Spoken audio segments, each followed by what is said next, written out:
မြန်မာသမိုင်းမှာလူသိနေပေမဲ့အံ့ဩစရာကောင်းတဲ့အဖြစ်အပျက်တစ်ခုကိုပြောပြမယ်။ဒါကတော့1882ခုနှစ်မှာကင်ဝင်းမင်းကြီးဦးဆောင်တဲ့မြန်မာတန်ခွဲရဲ့ဥရောပခရီးစဉ်အတွင်းကအဖြစ်အပျက်ပါ။တင်သိပါသလား။အဲ့ဒီအချိန်ကမြန်မာတန်ခွဲဟာလန်ဒန်မြို့ရဲ့မြေရောက်ရထားကိုပထမဆုံးစီးဖူးတဲ့အာရှတန်တမန်တွေထဲမှာပါဝင်ခဲ့ပါတယ်။ဒါပေမဲ့ပိုပြီးထူးခြားတာကသူတို့ရဲ့နေပညာသူလို့ဆန်းဆန်းလှုပ်ရှားမှုတွေပါ။ဗြိတိရှ်တွေကမြန်မာတန်ခွဲကိုသူတို့ရဲ့စက်မှုအင်အားနဲ့ချုံလန့်ထိုးစ조사ခဲ့ပေမဲ့ကင်ဝင်းမင်းကြီးဟာမှတ်တမ်းစာအုပ်ထဲမှာဗြိတိရှ်တို့ရဲ့အမြောက်ထုတ်လုပ်ပုံဒင်္ဂါသွင်းလုပ်ပုံနဲ့ကျင်းနှန်းဆက်သွဲရေးစနစ်တွေကိုအသေးစိတ်လှုပ်ဝက်မှတ်တမ်းခင်ခဲ့ပါတယ်။သူတို့ဟာပြင်သစ်နိုင်ငံကိုရောက်တဲ့အခါမှာလည်းမြန်မာနိုင်ငံအတွက်ခင်မီစားပုံနှိပ်စက်တွေနဲ့လက်နက်စက်ရုံသုံးပစ္စည်းတွေကိုမှာယူခဲ့ပါတယ်။ဒီခီးစင်ဟာရိုးရိုးတန်တမန်ရေးရခီးစင်တစ်ခုတည်းမဟုတ်ပဲအထီးကျန်နေတဲ့ကုန်းပေါင်အင်ပါယာကိုကမ္ဘာစက်မှုတော်လှန်ရေးနဲ့ချိတ်ဆက်ဖို့စ조사ခဲ့တဲ့အသေးအတန်အားထုတ်မှုတစ်ခုဖြစ်ခဲ့ပါတယ်။သမိုင်းစာအုပ်အများစုမှာဒါကိုနေရဲဆန့်ကျင်ရေးလိုပဲရေးကြပေမဲ့တကယ်တော့ဒါဟာမြန်မာပညာတတ်တွေရဲ့ကမ္ဘာနယ်ပညာတက်ကိုမျက်ခြေမပြတ်လေ့လာခဲ့တဲ့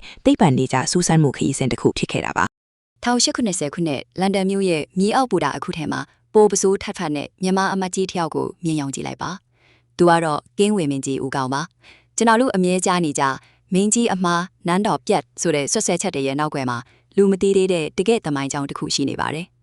အဲ့ဒီခေတ်ကမြန်မာနန်းတွင်ဟာပြင်ပကဘာနဲ့အဆက်ပြတ်နေချိန်မှာမင်းကြီးဟာပထမဆုံးအကြိမ်ဥရောပကိုခြေချခွင့်ရခဲ့ပါတယ်။သူလန်ဒန်ကိုရောက်တဲ့အခါကဘာပထမဆုံးမြေအောက်ရထားကိုစီးပြီးမြေအောက်မှာမီးရထားတွေတဝုံဝုံသွားနေတာဟာအမခန်းပဲလို့သူ့ရဲ့နေ့စဉ်မှတ်တမ်းမှာမြန်မာလိုပထမဆုံးမှတ်တမ်းတင်ခဲ့သူပါ။သူ့ရဲ့ရည်ရွယ်ချက်ကရှင်းပါတယ်။ British တွေရဲ့နီးပညာကိုအတူယူပြီးမြန်မာနိုင်ငံကိုခေတ်မီအောင်လုပ်ချင်တာပါ။ဒါပေမဲ့ထူးခြားတာကသူဟာတန်တမာရေးရမှာနိုင်ငံတကာဥပဒေကိုအတုံးချပြီး British တို့ရဲ့ကျူးကျော်မှုကိုဟန့်တာဖို့ကြိုးစားခဲ့တဲ့ပထမဆုံးမြန်မာပညာတတ်ဖြစ်နေတာပါပဲ။ပြင်ထိတ်နိုင်ငံမှာဆိုရင်လည်းသူဟာနာပိုလီယန်3နဲ့တွေ့ဆုံပြီးမြန်မာမတ်အချိုခေရအာဏာအတွက်ရှို့ဝက်တဘောတူညီချက်တွေကိုခက်ခက်ခဲခဲကြိုးစားခဲ့ပါတယ်။သူဟာစာမန်ဝင်ကြီးတူမဟုတ်ပဲမြန်မာနိုင်ငံကိုကမ္ဘာ့မြေပုံပေါ်မှာတန်းတူရည်တည်နေအောင်ဘောပင်နဲ့တိုက်ပွဲဝင်ခဲ့တဲ့သူရဲ့ကောင်တူပါ။